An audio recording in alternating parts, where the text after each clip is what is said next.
अवधूत चिंतन श्री गुरुदेव दत्त. नमस्कार प्रेमळ भक्तांनो. हा कठीण काळ थोडा दिवस आहे, परंतु आयुष्यात चांगल्या दिवसांची सुरुवात लवकरच होणार आहे. थोडे कठीण दिवस आले म्हणून खचून जाऊ नका. चांगल्या दिवसांची वाट बघा. लवकरच चांगले दिवस तुमच्या आयुष्यात पदार्पण करणार आहेत. बाळांनो, दिवसेंदिवस आपल्या जीवनात काहीतरी नवीन घडत असतं. देव आपली परीक्षा बघत असतात. आपला भक्त कठीण काळात कसा वागतो, चांगल्या काळात कसा वागतो, हे सर्व देवाला बघायचं असतं. म्हणूनच परमेश्वराने हे जीवन एकसारखं बनवलं नाही. काही दिवस त्रासाचे असतात, काही दिवस आनंदाचे असतात आणि काही दिवसांमध्ये खूप रडू येतं, काही दिवसात खूप हसू येतं. म्हणून बाळांनो, हसायचे आणि रडायचे दिवस येत जात असतात. मात्र आपल्याला प्रत्येक दिवसात आपली खरी बाजू लावून धरायची आहे. जीवनात तुम्हाला कोण काय बोलले यापेक्षा तुम्ही जीवनात काय करता हे महत्त्वाचे आहे. तुम्हाला सांगणारे काहीही सांगतील, परंतु तुम्ही फक्त परमेश्वराचे ऐकायचं आहे. परमेश्वराने आपल्या जीवनात एवढी मोठी गोष्ट आपल्याला दिली आहे, त्याबद्दल परमेश्वराचे आभार मानत कोणाला चांगले जीवन दिले, कोणाला संपत्ती दिली, कोणाला सुख समृद्धी दिली, कोणाला चांगला नवरा दिलाय, कोणाला चांगले आई वडील दिलेत, कोणाला चांगली बायको मिळाली आहे. प्रत्येक गोष्टींसाठी देवाचे आभार मानत चला. असा कोणताही भक्त नाही ज्याला देवाने काहीच दिलं नाही. बाळांनो, आपण जेव्हा देवळात जातो ना, तेव्हा देवळात जाताना फक्त काहीतरी मागण्यासाठी जाऊ नका, तर देवळात जा यासाठी की देवाचे आभार मानायला. जे काही देवाने तुमच्यासाठी केलंय, जे काही दिलंय, त्यासाठी त्याचे मनापासून आभार माना. जीवनात कधीच हार मानू नका. परमेश्वर आहेत आणि परमेश्वर 100% आपल्या जीवनात चमत्कार घडवणार आहेत. परमेश्वर मार्गदर्शन करताना स्वतः आपल्या भक्तांना म्हणतात, बाळा, चिंता करत कधीच रडत बसू नकोस. मी कायम तुझ्या सोबत आहे. माझी शक्ती सदैव तुझे रक्षण करत आहे. परमेश्वर म्हणतात, बाळा, तुझ्या गोष्टींची वाट बघतोय की प्रत्येक गोष्ट मी तुला जीवनात देणार आहे.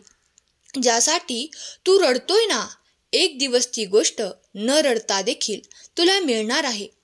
बाळांनो, आपण परमेश्वराला कधीच वाईट दृष्टिकोनातून बघू नका, कारण परमेश्वराने कधीच कोणाचे वाईट केलं नाही आणि करणारही नाही. जे काही होत आहे ते आपल्या सर्व काही कर्माचे भोग असतात. परमेश्वर फक्त चांगले करू शकतात, म्हणून परमेश्वरावर श्रद्धा ठेवा. परमेश्वर मार्गदर्शन करताना नेहमी आपल्या भक्तांना सांगत असतात, हे बाळा, मी तुझ्यावर खूप प्रेम करतो. तू ज्या गोष्टींसाठी लढतोय, ज्या गोष्टींसाठी प्रयत्न करतोय, ती प्रत्येक गोष्ट मी तुला तुझ्या आयुष्यात देणार आहे. जेव्हा परमेश्वराचे हे बोल आपल्या कानावर पडतात, त्यावेळेस आपल्यालाही मनामध्ये उत्साह निर्माण होतो. जेव्हा आपल्या आयुष्यामध्ये एखादी गोष्ट आपल्याला अशक्य वाटते आणि जेव्हा ती गोष्ट घडते, त्यावेळेस ती अशक्य ही शक्य करणारी गोष्ट परमेश्वरामुळेच झालेली असते. म्हणून जास्त विचार करत रडत बसू नका. जे होईल ते चांगलंच होईल. परमेश्वर नेहमी सदैव तुमच्या सोबत आहे. तुमचा देवावर पूर्ण विश्वास असायला हवा.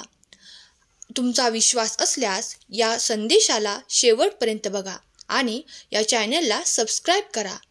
ज्यांचा विश्वास नाही त्यांनी हा व्हिडिओ बघू नका, कारण बाळांनो, विश्वासाने देव आपल्याला चांगल्या प्रकारे समजू शकतात. परंतु विश्वासच नसेल तर आपणही देवाला समजू शकत नाही आणि देवही आपल्याला समजू शकत नाही. म्हणून विश्वास ही पहिली गोष्ट आपल्या मनात असलीच पाहिजे. त्यानंतर आपल्या मनात पूर्णपणे श्रद्धा असायला हवी. आपलं मन प्रेमळ असायला हवं, रागीट नको. आपल्या मनात फक्त चांगले विचार असायला हवेत, वाईट नकोत. प्रत्येक गोष्टीसाठी आपल्याला प्रयत्नही करावेच लागतात. जर बाळा तुला वाटत असेल की मला घरात बसल्या बसल्या सर्व काही मिळावं, तर हे चुकीचं आहे.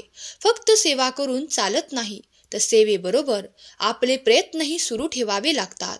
प्रयत्न करत राहा. एकदा हरशील, दोनदा हरशील, तीनदा हरशील, मात्र चौथ्यांदा तुला यश मात्र नक्की मिळेल. कारण देवाच्या दरबारामध्ये थोडासा उशीर जरूर आहे, परंतु अंधकार अजिबात नाही. देव म्हणतात, बाळा, तुझ्या या निराशामुळे जीवनात एक असा मोठा चमत्कार घडणार आहे. तो चमत्कार तुझ्या आयुष्यात कायमचा बदल घडवून आणेल. ते तुझे आयुष्य कायमचं बदलून टाकेल. तुला असं वाटतं ना की तुझ्या जीवनात खूप निराशा आहे, खूप दुःख आहे, खूप त्रास आहेत, खूप वेदना आहेत. तर आता हे सर्व विसरून जा.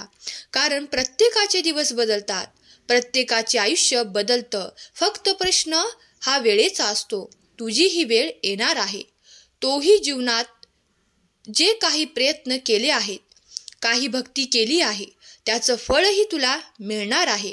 विश्वास ठेव, सर्व काही ठीक होणार आहे.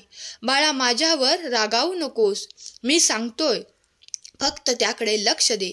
कारण तुला असं वाटत असेल की माझं तुझ्यावर लक्ष नाही, परंतु बाळा, माझं सदैव सर्व भक्तांवर लक्ष असतं. माझ्या भक्तांना त्रास होऊ नये असंच मला वाटत असतं. परंतु शेवटी ज्याचे त्याचे भोग त्याला भोगावेच लागतात. म्हणून भोग भोगल्याशिवाय माणसाला खरं देवाचं रूप समजत नाही.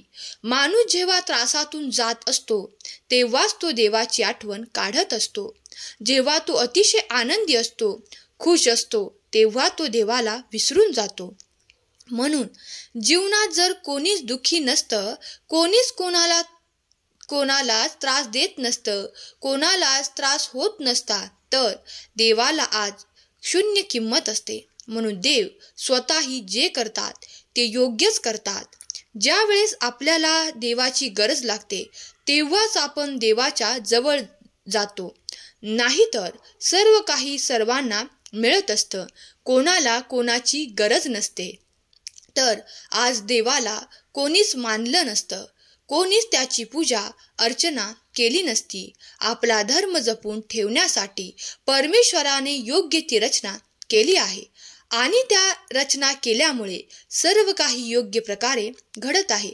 या सृष्टीवर जेव्हा आपला जन्म झाला तेव्हाच आपल्याला देवाची माहिती समजायला लागली. देवाने प्रत्येकाला वेगळं बनवलं आहे. प्रत्येकाचे विचार वेगळे आहेत.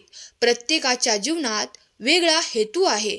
प्रत्येकाचा विचार करण्याचा दृष्टिकोन वेगळा आहे. मात्र प्रत्येकाला देवाच्या चरणाशी जायचं आहे. मग कोणी कसेही जाऊ द्या, कोणत्याही मार्गाने जाऊ द्या, शेवटी आपल्याला पोचायचंय तर देवाकडेच आहे. म्हणून चुकीच्या मार्गाने जाऊ नका, चांगल्या मार्गाने जा. कोण कोणता मार्ग निवडतो यापेक्षा आपल्याला परमेश्वराने कोणता मार्ग सांगितलाय हे बघा. सर्व तुमच्या विरोधात गेले तरी चालेल, परंतु तुम्ही चुकीचा निर्णय कधीच घेऊ नका. जीवनात सर्व कुठे जात आहेत हे बघण्यापेक्षा आपल्याला कुठे जायचे आहे हे बघा. कोण तुमच्याबद्दल काय बोलतंय, काय विचार करतंय याबद्दल विचार करू नका.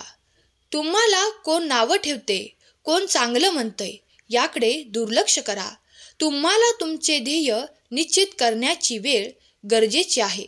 एकदा तुम्ही तुमचं ध्येय निश्चित केलं की तुम्हाला जाण्याचा मार्ग सापडेल. परंतु जोपर्यंत ध्येय निश्चित होत नाही तोपर्यंत मार्ग सापडणार नाही. बाळांनो, कितीही दुःखाचा काळ असू द्या, कितीही संकटाचा काळ असू द्या, परंतु मन मात्र शांत ठेवा. कारण जिथे शांतता तिथे मार्ग आहे आणि जिथे शांतता नाही तिथे कधीच मार्ग सापडत नाही. जरी मार्ग सापडला तरी तो आपल्याला पाळता येत नाही. म्हणून शांतता खूप गरजेची आहे. जी व्यक्ती शांत राहून विचार करू शकते त्यांना मार्ग सापडतोच. म्हणून जीवनात हे काही नियम नेहमी लक्षात ठेवा. परमेश्वर सांगतात तेच सत्य आहे, यावर विश्वास ठेवा. मनात श्रद्धा असेल, प्रेम असेल, भावना असेल तर सर्व काही शक्य आहे. थोडासा विलंब होईल, मात्र निराशा कधीच पदरी पडणार नाही. विचार करण्यापेक्षा त्या कृतीमध्ये विचाराला बदलायला शिका. प्रयत्न करत राहा. दिवस तुमच्या हातात आहे. तुमचेही दिवस बदलणार. हा सुंदर संदेश स्वामींनी खास तुमच्यासाठी पाठवला होता. आजचा हा सुंदर संदेश तुम्हाला आवडला असेल तर भक्तिमय चॅनलला सबस्क्राईब करा आणि नवनवीन व्हिडिओ ऐकत राहा. स्वामी तुमच्या सर्व चांगल्या इच्छा पूर्ण करोत. तुम्हाला सुखात, आनंदात, ऐश्वर्यात ठेवोत. तुम्हाला नवीन प्रगतीच्या दिशा देवोत. तुमच्या मुलांना आनंदाचे बहार देवोत. हीच स्वामी माऊली चरणी प्रार्थना केलेली सेवा स्वामींचरणी अर्पण करते. आजचा हा संदेश शेवटपर्यंत ऐकल्याबद्दल धन्यवाद. श्री स्वामी समर्थ. जय जय स्वामी समर्थ.